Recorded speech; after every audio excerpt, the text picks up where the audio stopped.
what I'm trying to figure out is I have a deal that I have on a contract, right? And the owner that I went on the contract with, um, there's some there was someone that died. That was also on the deed with them, Hmm. and that person died over 20 years ago. Um, Dang.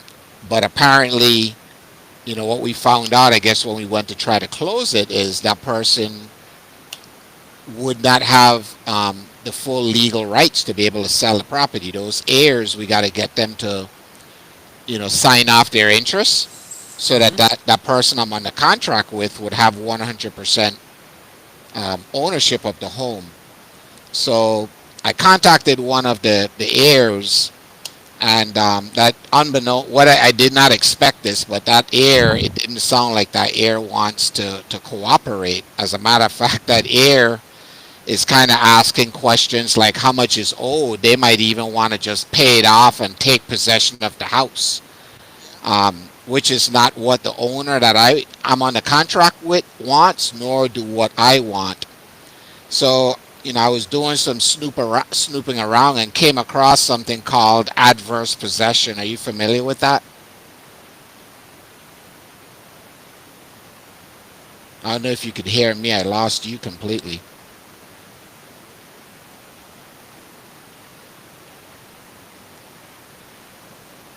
Hello? Sorry about that. Sorry. Okay, cool. So you got a situation where the heir now all of a sudden feels like they want to buy the house, right? That's correct. Okay. And then you have it under contract though. I have it on the contract. Yep. But ultimately, you would need the heir to sign off on it in order to sell the property.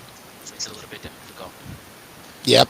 Um, And now there's something called the person, the heir, mhm. inherited their rights over 20 years ago Okay. when the other person on the deed died, right?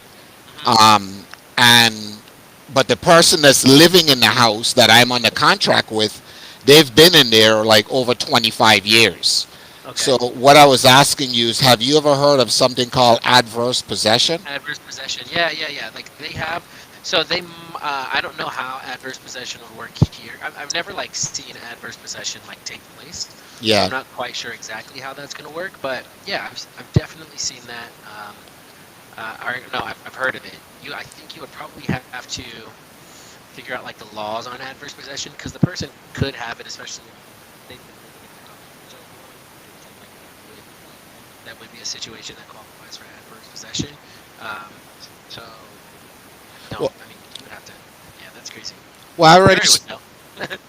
Yeah, I spoke with the attorney about it, and I know what how that part work and the time it takes. So my problem is this: that's something that could possibly take like up to 8 months to get done. Yeah. This person is in foreclosure, and they did file bankruptcy that kind of stayed everything. So what I'm trying to figure out now is obviously that whole process with the bankruptcy and everything is not going to last 8 months. So some so if we invest in pursuing this adverse possession, if we're not able to come to some sort of agreement with the heir, um, how what do I do in the meantime to protect myself? Like if I have to reinstate the loan, how do I know that my money is going to be okay? So that's the problem that I'm trying to solve. Like between now and adverse possession being completed, that bank is looking for their money, right? Of And course. and if I put that money up, where does that leave me? I don't want my money just locked, trapped in a house with a lien on it for infinity. That doesn't do me any good. Hmm. So I thought I'd put that out there to maybe just hear myself, and then maybe hear if there's any ideas that maybe you or Camilo thought about. Um, Yeah. Would you? So when it comes to something like that, would there be a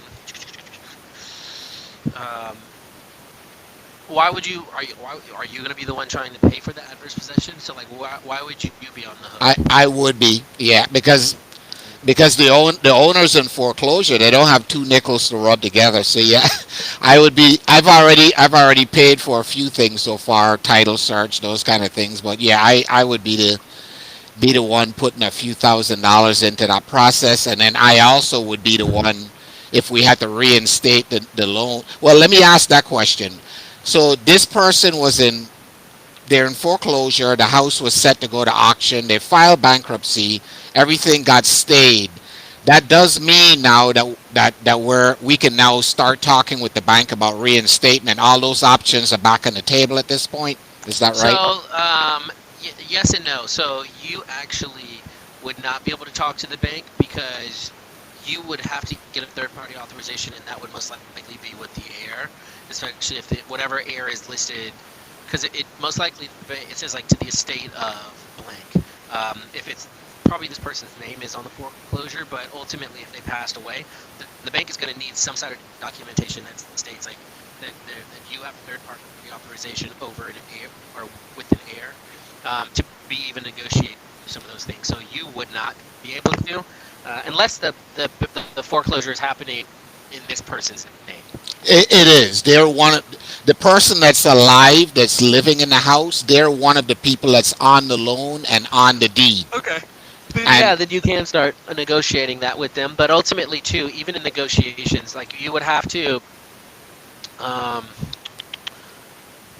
yeah, I would tread like super lightly because you want to make sure that you're either on the title of this property, like you have something clouded, like on an installment, or this person honestly deeds it over to you for a price, which would be them selling it. But again, if they are just they're not even an heir. Are they an heir or no?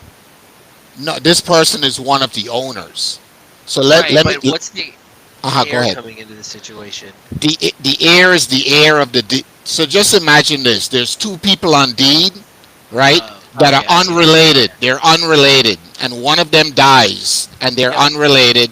The one that dies, their heirs now inherited their 50%. Have you checked have you guys checked the deed? Was the deed tenants in common or was it a um oh shoot. Give me a second. Tenants in I think common. it's what's the default way? Isn't it joint tenancy, Right, right? so there's tenant in common and there's rights of survivorship.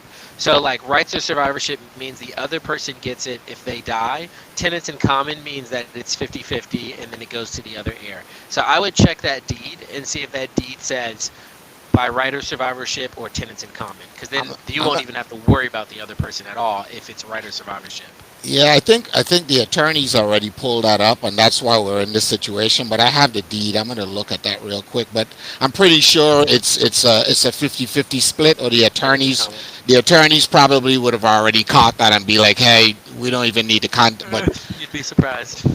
well, good point. So I'm gonna pull that up right now as we're talking. Yeah, it's You would just be surprised. that would be a pleasant surprise. You're That right. would be definitely a very pleasant surprise. So Oh my hopefully goodness. that's what you'd be working with. Because if it's just like if you have a right of survivorship situation, then that is like money. Then you don't have to worry about any of this. But But again, now to get a right of survivor deed, that's something that you have to request. It's not default, right? That from normal closings. maybe it just depends on I don't. I mean, I think it would honestly. I don't. It might. I don't know. I can't tell you. I was trying, but I don't know. Okay, okay. Yeah. I'm trying to locate it now as we talking. Yeah. Let's see if I can. Yep. Yep. Yep. Yo, what's up, Camilo, my dude? How you doing, man? Hey, you getting that AI stuff worked out, huh? And how is CG so far for you? Everything's working out good. Good. Can't Ooh, complain. I can't hear you well. Can you hear him well, or what? He's a little lower, but I can hear him. Yeah, he's a Um, little low for me too. That's You okay. know, It might be you this sound thing. I'm low trying. and Steve sounds high. So let me see if I don't have a mic. This one and then AirPods.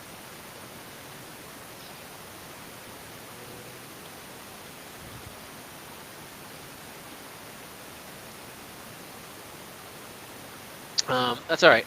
We'll figure that out in just a minute.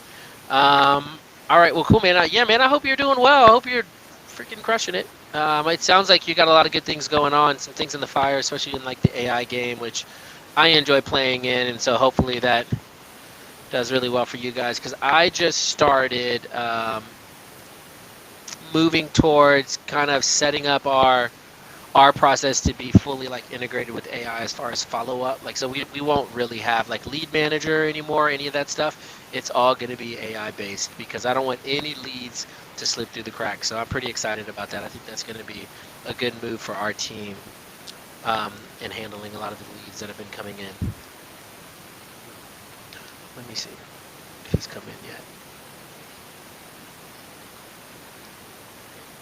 Did you find that deed? Yeah, I'm looking at it. What should I be looking for on So here? it would literally be like in the first paragraph on the first page, it would say like have entered into this agreement in tenants in common It's or Well, what it says underneath it, so you know on the deed there's the part that says grantor and then grantee with the names. yep. So the names are listed and right, but below that it says the designation grantor and grantee. Is that the part you're talking about? The Um, designation grantor and grantee as used herein shall include said parties, their heirs, successors, and assigns, and shall include singular, plural, masculine, feminine, or neuter as required by contract.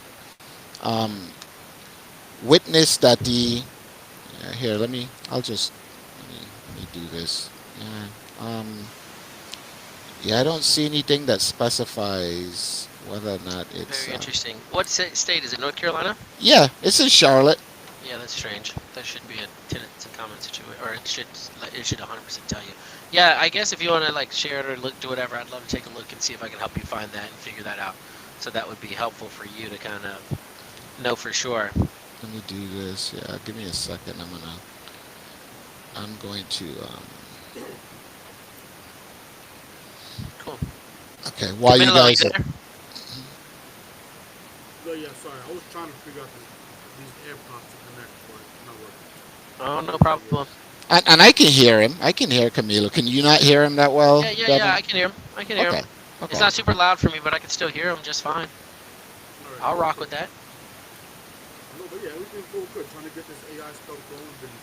Been at it recently. I met somebody through a friend of a friend that I guess knows a lot about this stuff. So Nice. um, instead of me trying to figure it all out, being able to have somebody that I can like, all right, this is what I want done. This is what I need, Yep. and help me figure this out. Nice. Very cool, man. Well, I'm glad. Did you find somebody like a third party person somewhere? Yeah, he's actually down in the DC or Virginia area, if I'm not mistaken, or actually Nice. might be North Carolina. Who knows? Cool. But Nice, man. I'm pumped for you to get that knocked out. That's gonna be man, I really do think AI is a game changer as far as a lot of things. So for us having the ability to like follow up on all of our leads, it continues to hit them until like I mean just the conversation that it has is huge. And I know you're pulling like county data and doing stuff like that. So that's great, man. I'm pumped yeah, for you. yeah. What other how and what other aspects are you trying to use the AI data? Um, really like I mean like I don't want to waste too much time pulling like county data. I did make a post about it because I thought it was cool. But I do a lot of this stuff with Michael Frankie, so that stuff works. If I need to do from the foreclosure attorney that I have, I will do that. But I don't feel the need to kind of pull the data right now. My biggest thing is on lead management. That is like because that's like my closest to the money thing. If we can make sure that none of the leads are slipping through the cracks, because we pay for a lot of inbound leads like PPC, like Facebook ads, stuff like that. If I can make sure that those don't slip through the cracks, then I feel really good about it. Like all of our inbound leads, because we don't do any outbound anymore. And I think, oh, I don't know if they talked about it in this select group, but like in the Facebook group, in the premier Facebook group, nobody's doing like outbound anymore. Everybody's like, Really? yeah, nope, not doing this anymore. And so just like nobody's really doing outbound. So it just is like, yeah. Yeah, no thanks. So I hate You outbound. guys are focused on strictly inbound. Yep, strictly like Ren just gave his thing on his like marketing one. And I don't know if y'all have those calls, but he just did a marketing call like an hour ago, and it was like on strictly inbound, direct mail, PPC, that kind of stuff. And so yeah, like I don't think. many people are still doing outbound marketing just because of one, the regulations. Like Phil Green, now Phil Green operates on a massive level. They do like 750 deals a year, but he just spent $250,000 on a litigator because of the compliance issues of them getting sued. So like those things coming up, and then honestly, like now you're just getting started out 100% outbound SMS, phone, like do that stuff because that's going to get you one, that's going to get you the reps because you're going to get a massive amount of leads comparatively speaking, right? So like you're going to get a lot more leads that get you the reps, that give you more opportunities, stuff like that. The more dialed in you get, the more your systems are like good, and like the more you have your sales process dialed in, then moving into inbound only allows you to just focus more on individual leads, and the quality is just going to be better. Gets like starting out, I mean, that's depending on where you guys are in your business. I'm not 100% sure, but like starting out for the most part, outbound marketing is great. I really do think it's a good way to just really get those reps in and maximize the opportunities. But you'll get to the point where, like for us, it just is like not as great on the morale of the team because like the leads just aren't as great, and so Yeah. quality isn't as great. There's more qualifying that has to happen, and then you have more team members that go into it. So it's just like because you get more leads, you have to have more team. So more team to qualify through these leads. So there's just a inbound marketing has its pros and cons. Really, the main pro is it's a volume game. It gets you way more leads for the price, but and that's not even comparatively true. Like when I looked, I mean, we're spending when it comes to like this the hidden and soft costs of like texting and calling, we're spending about 9 grand a month in texting and calling through the platforms, the users that are on these platforms, the data, the skip tracing, all that stuff, it equaled out to like the VAs, all that's the salaries of the VAs, all that equaled out to around like 9 grand a month on cold calling and texting Yeah, each, I like see that. not even individually. So, or not even combined. So it really is way more expensive than you think it is. That makes sense. Because I don't. Do you use WooSender as well or no? So no, but actually that's what the AI thing is about to be through is WooSender. So I'm actually getting signed up with that today. Okay. Yeah, 'cause I know I'm a part of. I have WooSender as well, and what I do, how I use WooSender is basically for SMS outbound. Hmm. So I send all my data to them, and they just start the initial conversation. And if Nice. someone, Is that and are you using like AI for that? Is there yep, WooSender's AI? yep, Nice. Yep. yeah. So Cool. now I finally have my account where I'm able to send out like 500 text messages a day.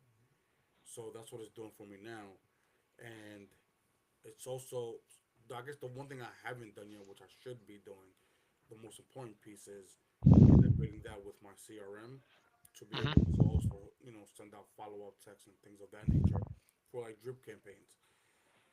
But I can understand how these cold call leads can be draining on the team and how it can be Hmm. pretty expensive route anyway, right? Because we're paying for the data or even the time that it's taking the VAs to pull the data, Yep. as well as the skip tracing. Although my CRM is now offering free skip tracing through Ari Simply, so I'm Yep. getting like fifty Nice. thousand a month there, so which is cool. But the data, the cold calling, and then it's just a matter of the quality of leads. And I want to get into more like what you guys are doing, just get higher quality, even if I have to pay a little bit more. Yep. Because then it also Yeah, keeps the team that's and you'll get closing. go ahead. Yep. I was gonna say, just whoever's closing, it keeps them, upbeat as well, and not always getting pounded down in the Yep. sense calls, but that they're not, losing their confidence. Yeah. And that is really that and that's when you because like that's what ended up happening for us is it's just like they get more or less motivated depending on the leads, and you really try as hard as you can to have your salespeople like treat them all the same, but really like when every 20 people you talk to on a cold calling lead actually ends up being something. I mean, that's not really the numbers, but like whenever like 1 in 4 that you talk to on an inbound lead is different, you subconsciously prioritize them. It's harder to differentiate them. So yeah, and you'll see that it just is it's very interesting. But if it's what you have, though, I think it's great, especially if you're using like WooSender. So far, I think the people that I'm using doing RiverX, That guy's in CG, and he Yeah, uses that's right WooSender. through WooSender as well. Yep, it is through it, and then they completely integrate it through what we're doing. So he said like, oh yeah, WooSender's going to get you a send you a notification to sign up and all that stuff. So I'm about to get started with that, and then I guess they do all of their implementation on the back end to make sure it's good to go with our CRM, because that's the biggest thing is, and then like responding and relaying the notes back, and then scheduling appointments with our calendars. So that's the goal. Yeah. Yeah, I know when I was first reaching out to RiverX, unfortunately they never got back to me in time, and then I just went Hey. directly through WooSender and did it. Hmm. But looking back, I probably should have went through RiverX because they already have everything mapped out, and that whole process, you get to just being able to save time at the end of the day. Yeah, for us, that's kind of, I mean, like that's the biggest thing for us. Like when it comes to this point, it's, but again, that's where, sometimes you just bootstrap it, and if you can bootstrap it, you learn a lot in the process, and you kind of knock that out. It just all is, it's all relative, right? Yeah, It's all relative. Mhm. yeah, for sure. So I guess you Um, guys are doing like PPC. Are you guys doing PPL as well? yeah, so we do PPL. I actually have a couple of hacks too, because we buy a lot of stuff creative financing. Like, so we do, what was I gonna say? PPL, like property leads is my favorite on PPL. If you're not using it, I can send you a link and it gets you 250 bucks worth of leads, which of course then it gives me money, but Yeah, it at least gets you guys something. And yeah, then I'm using him as well. nice. And then I have LeadZolo, which I use LeadZolo if like LeadZolo is really good. They just are much fewer far between as far as the leads, but they are good leads and they're a little bit cheaper. And then one thing that I do for like creative financing wise, I will look at the ones that are listed on LeadZolo, and those ones that get listed, um, they're only 14 bucks if they're listed, which is crazy. So then I'm paying 14 bucks for a listed lead, and the reason why they're listed is because their agent isn't selling it, either because they don't have equity or for whatever the reason is. And so we'll use a lot of creative financing to lock in those deals, which is cool because, and then so then I'm paying 14 bucks for a creative financing deal, which is great. So I Yeah, use those leads a lot for that, because I like their marketplace. So LeadZolo and Property Leads are my two favorite as of right now. yeah. Those are the same for me. I know I was working with motivated leads and need to sell my house fast before, but I put that on pause Yeah, a little over a month ago because it's just looking back at the data. It's like, all right, this is not yeah, not as great. making sense. Not as great. Um, well, cool. Yeah, no, those are fantastic. So that's what we use, and of course, like all of these are different. You got to treat a lot of these leads differently. You definitely treat the leads for sorry, you definitely treat the leads for not property leads, but like PPL or yeah, PPL leads differently than you would uh, direct mail leads, because ultimately, like those direct mail leads, they want what's on the postcard, because a lot of times everybody's sending out postcard leads. That's like Yeah. the popular thing to do. Are you doing any other kind of marketing as far as inbound? No, just PPL between property leads and lead Zolo, and then the cold calling, which I have a Nice. team out in Egypt, doing the cold Yep. call. It's Cool. yeah, Yeah, and that's a good way to go. I mean, it really is a good way to go. Cold calling isn't going to get you in much trouble, especially if the team out in Egypt doesn't, specifically really say your name a lot of times, because people don't really care and they're not going to really report you and turn you in. When you're texting, that's going to be a little bit more, that's going to get you in a little bit more trouble, but it's going to be okay. The Are you tracking like how many leads they're getting you a day for your marketing? Because I know we're talking about, and one of the reasons why I'm talking mostly about marketing is because like marketing is really everything, right? You got to yeah, make sure you get the inbound leads, and I know you were saying marketing is what you're really trying to focus on dialing in right now. yeah, for Um, sure. have you how many leads a day? Like, are you monitoring? Because I have the KPI sheet and the ROI sheet. Are you guys using those? You know, I'm not using yours, but I do have one that I had from before, Okay, and I also created like my own thing with which is similar to what you have. cool. What I had was built out and given to me before, so I Yeah, kind man. of track. Like I have a sheet where I have my VA tracking every lead that comes in, like the Good. speed to lead. as well as depending which marketing channel on the PPL side. So like, Cool. was at what time was the what day and time did the lead come in? Was a process offered? Was a process call done? Was an offer made? Are we in contract? Also tracking if the lead was disputed or not, and Hmm. whether or not the credit was received. Nice. Okay, cool. Good. Yeah, those are good to have. I have those as well. I have a whole PPL one. I don't know if you guys need it.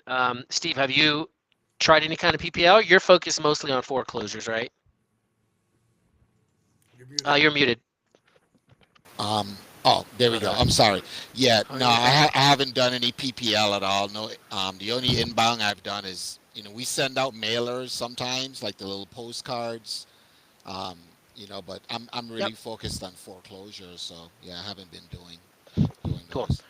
Do you feel like so one of the things that I like caution my team on with foreclosures is the Okay. cash conversion cycle is so freaking long because like you're dealing with two types of people. PPL, people are like I need to sell my house, so I'm reaching out to sell my house in the next 30 days.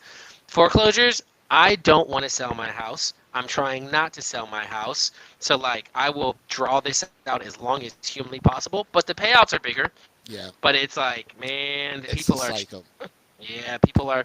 It's a longer cash conversion cycle, and so like, how's your pipeline look for foreclosures? Because that's the biggest thing that I harp on our team: pipeline, pipeline, pipeline. Yeah, I think what I try to do is not get commission, Brett. I actually generally try to help people, and I Hmm. take them down the path. Like literally this week, I had Tina up in Wake County that called me, and she was ecstatic when she got the news back because I helped her with the modification. They got Yeah, denied.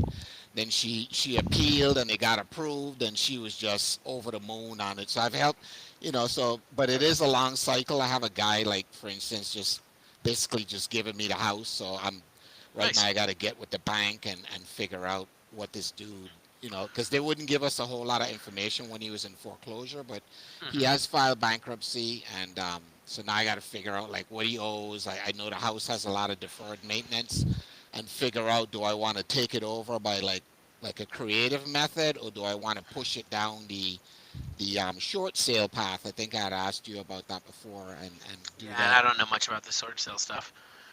Yeah. So, but yeah, got lots of people I'm working with. My big problem, I think, Devin, honestly, is I got to get better at balancing my time because I'll get on a call, and sometimes a seller, an owner will keep me. I'll end up staying on a call like 2, 3 hours, man. And I want to help them, but honestly, it's not the best use of my time. Before you know it, the whole day is gone, and you have all this Yep. stuff that's backing up. And you've gotten very low, Devin. I don't know if something happened with your mic. Oh, I'm right here. Can you hear me still? Very low. Can you hear him well, Camilo, or is Yeah, he real low? it's Oh, still the same. oh. Can you hear me now? Now I can. Yeah, Oh, maybe it was me. oh. Sorry. No, Yeah. I see what's going on here. It's because I Okay. turn you down, and when I turn you down, it turns me down. Yours is Uh, loud. okay. Sorry. I Uh, can move the mic away if I no, just it's want to make this. sure you guys can hear I'm me. trying to figure out the best way to do these calls, man. It's all right. Don't worry. Yeah. But yeah, for me, I think, I have someone that does the cold calling, a small team, they do the cold calling. Their goal is just to sort of figure out, like, do we have a live person? Yep. And then I take it from there. So I'm sort of the lead manager. I'm talking with them, and like you said, you're correct. Most people that I talk to, they want to stay in a home, so we start by exploring that and going down that path, and then, and in some cases, then it turns into, where they're willing to sell. But in most cases, they Yeah. do want to keep the home. Yeah. Yeah. That's the biggest thing. So like one of the things I also was thinking. I was talking to our team this morning too. It's like now this just depends, man. It depends on. I told them. I told them straight up. I was like, guys, like this is a for-profit company. We do help people, and we have helped a bunch of people. Our primary goal is buying their house. A byproduct of the options we give and let them know is that they may have the option to, an opportunity to keep their house. And so, like, one, we really do try to help them to keep it, but we also try to make sure that they're realistic about, hey, like, it doesn't seem like you'll be able to keep it. Now, your girl Tina, it sounds like if I know what I know about foreclosures, is Tina will be back in 3 or 4 months because her loan modification is almost double what her old mortgage used to be. And so she will not be able to keep that up and be in the same position, which just kicks the count down the road and you build that trust, which is great. That's true. Uh, That's true. so like try to tell them, hey guys, like don't and I don't think you're doing this, but my biggest thing is like don't portray like a sense of false hope for people because it's easy for us to go, hey, this will really help you, keep doing this, and then it doesn't end up, and then what ends up happening a lot of times is then we end up actually putting them in a worse off position because they wait until the last minute and then they don't have an opportunity anymore. And so it sounds like, I mean, you've got your system nailed down. I'm just kind of saying like, oh, this is what I actually told my team this morning of like, we do want to help people. Yeah. Them saving their house is just a byproduct of like the options we tell them. Yeah. Yeah. So it's cool. But yeah, no, there's plenty of opportunity to help people and plenty of opportunity to make sure that like they can save their house, which is cool if you can. Yeah, and then also, so I guess something that I need to get a little better with too is the workflow. Like Hmm. we kind of, everyone that's in it, we kind of treat them the same, but I think in reality, there's that first 10 days that somebody's in, and that last 10 days when they're more likely to take action, and then in Hmm. between, the marketing should be different. And we haven't went as far as separating those people in the system like that. We're just kind of handling everybody almost in the same way, unless once we have a live person and that kind of comes to me and I sort of start that hand holding and touching with them. But if they once up until that point when we have a live person that we have their contact number and they want to talk, we're just kind of handling them all in the same way. So I've got to get better at that, and I would love to hear any ideas, maybe how you're handling those people, if dates play a auction date plays a role in how you guys market to them at all. So auction date really only plays a role like yes when we get them right off the bat, and then within the first like the last 4 days we hit hard like the last 4 days, and then also after the auction for 2 days. But that's specifically in North Carolina that we do that. So mostly because like they think their house is gone, but they still have time. And then the last 4 days before the auction, we know we still have time there, depending on the state as well. And so that's when we really hit is like last 4 days. Um, Following 2 days, and then of course, like you're right, like the first 10. So really, the middle is just keeping up. There's check-ins that we do, and if you can, like we'll hit people up on Facebook if we can't get a hold of them, and then there's some CRMs that will automatically send out mailers at certain timestamps, and if you could do that, then that would be great. But mostly, like you can have at least like 2 times a week check-ins with people as they're like trying to figure it out, as they'll say, like, oh, I'm really close to working with my bank on this, and it's like, oh no, not really, but sure. Yeah. Yeah. So Okay. that's what. Yeah, that's kind of the biggest thing for us is like we're at 4 days, 2 days after, and then like the first, like right off the bat when it goes into. We actually just now are starting to do like notice of defaults when before we were just going after foreclosures when they hit the auction. Mm, got you. Hmm. So, so someone that is in pre-foreclosure before they've been given the Liz pendants, do you guys touch base with them too? Um, no. So like we actually just started doing that part. We Okay. really were just when they get the auction hit, like that's really what we were doing. Got you. So Okay. yeah, it just yeah, that's like the main part that we were at. Okay. Understood. Because that's what we had just done well. But we're going to actually start doing the notice of defaults because I think I read a statistic that 60% of the sales of notice of defaults happen before the auction is given. So I was like, okay, well then we're missing out on a ton if we're not hitting notice of defaults. So I told our team that we're just going to start hitting those notice of defaults as well. Okay. Yep. Understood. And are you finding much value in the niche data versus just scraping the stuff on your own? So my data scrapers that I had, a lot of them were saying like, "Hey, we've actually found ones that aren't on here," but I'm mostly doing it for the notice of default stuff that I wasn't pulling before. Because really, my people only pull things that are on the foreclosure attorney sites. Okay. Yeah. Yep. So that's been the biggest difference. Gotcha. Gotcha. So Hmm. you are finding value in the niche data then? Yep. Because they have the notice of default stuff that I don't pull. Yeah. Yeah. Makes sense. Hmm. Okay. Okay. Yep. So I'm glad that hopefully that's helpful. Yeah. Um, Are you yeah. Go ahead. I was gonna see Camilo if you had anything. I want to make Go sure I ahead, can. Camilo. No, no, If I I'm make good. sure I can. I'm listening. Okay, cool. I was going to ask, how are you? I'm trying to now. I'm literally having someone in my CRM kind of build out this system to capture the buyers information, because in the past I run into a lot of people. They want to get on my buyers list. Hmm. They send me an email, and truth be told, I really don't have like an organized way to manage it, keep up with it, nurture it, send them messages. So I'm actually going to start pulling that stuff into my CRM. Any pointers, or are you doing that at all and managing those? Um, so as far as the sellers go, I actually don't. So the CRM that I use for like buyers is Active Campaign, mostly because like that's what I know really well on how to send out stuff to our buyers. We send stuff out. We send out like our inventory once a week, and then anytime we get a new deal, we send that stuff out. That's like been the biggest way for us. We haven't integrated that well through our CRM, Okay. but we do have like a back end investor portal that everybody can kind of go in and look at our inventory. So that's kind of helpful.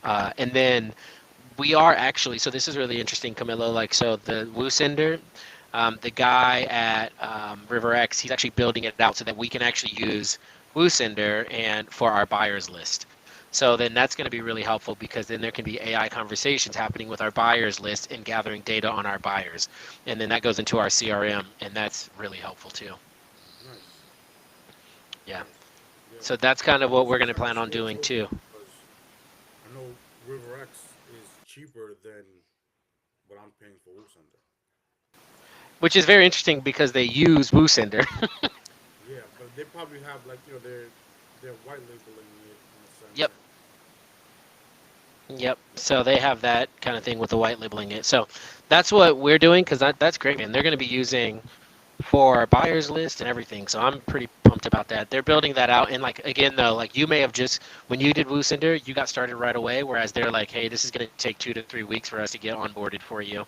And I'm like, dang, all right, is what it is. yeah, no, but it's actually I think might be even better off because I found out I ended up speaking to him after way after I already signed up for Woosender, and they have the ability to send unlimited text. Where me, it's I started at 100 texts a day, so it Yeah. actually having them jump be able to speed up the process a lot. Yeah, and that yeah, that's true. That's true. And And yeah, that's the benefit, huh? I was gonna add to that in the sense of me trying to figure everything out that I don't have the time to, and trying to depend on my VA to speak with the Woosender rep. I think it takes up so much more than doing it myself. Yeah. Yeah. I'm like no more VA conversations with people.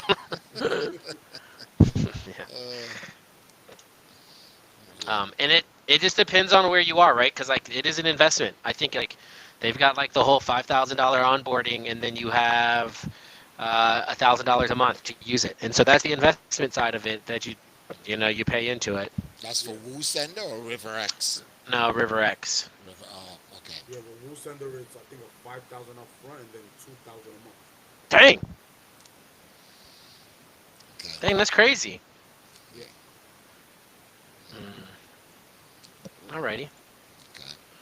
Yeah, we might want to figure that out then if you can. That's yeah. crazy. I might have to just might as well try to reach out. Okay, listen. What kind of contract do you have with Lucenter? Unfortunately, it's a year contract after 3 months. I'm I already hate paying. when they do that, man. They hit you with that stuff. Salesforce gets me with that too because I tried to switch over my Salesforce and they're like, well, if you want to switch it out, you got to pay for the rest of the year, which is 20 grand to cancel. And I'm like, good lord, Mm, That's insane.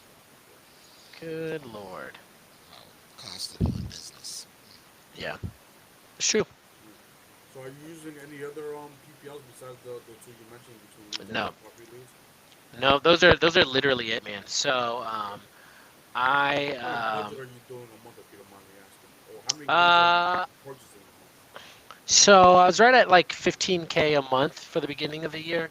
Let me see where that got me. But I actually, which is funny, I was like, hey, I told my team, I go, hey guys, ultimately you guys are, we call it offense and defense. I was like, ultimately you guys are going to be playing defense until we get our AI thing up because I was like, I'm not spending another dollar on marketing partially because so many have slipped through the cracks because they're not getting followed up on well.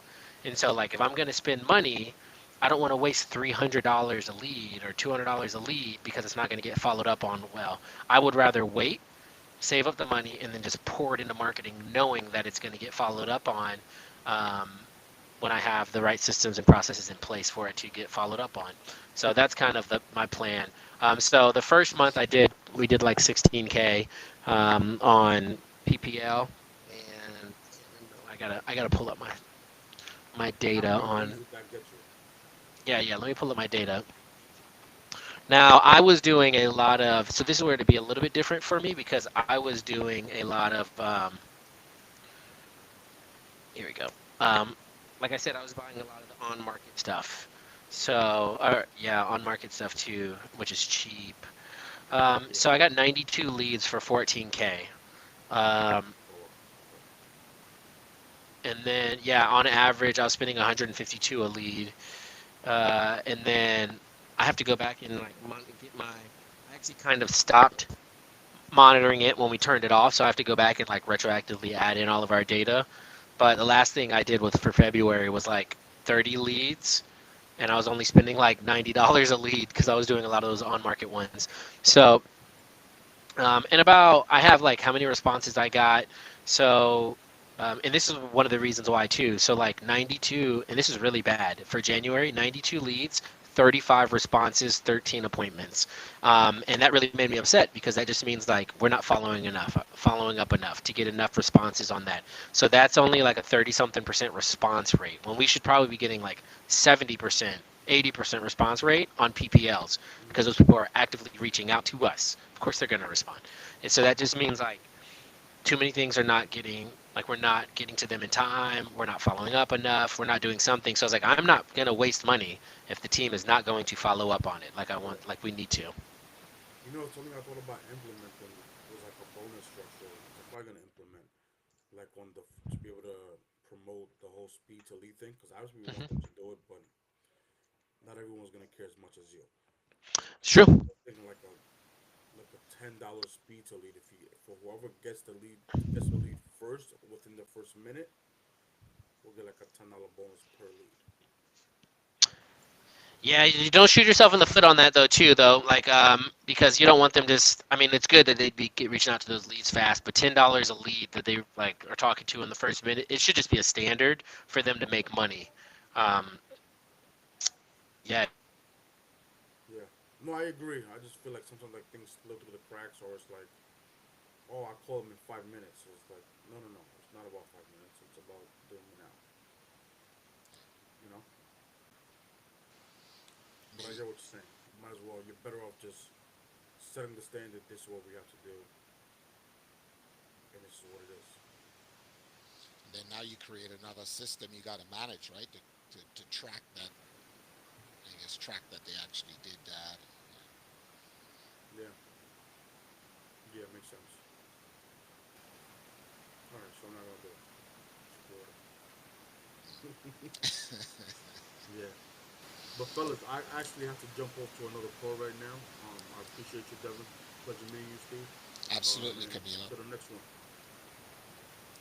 Yep. All right, guys. Devin, Be you good still now. with us? I don't know if we lost him. I don't hear him. Do you? Well, let him know I said Yeah, bye. sure will. I'm getting ready to drop off myself too. So, all right, Camilo. All Nice to right. chat with you, man. I'm sure we'll Be see good. each other again.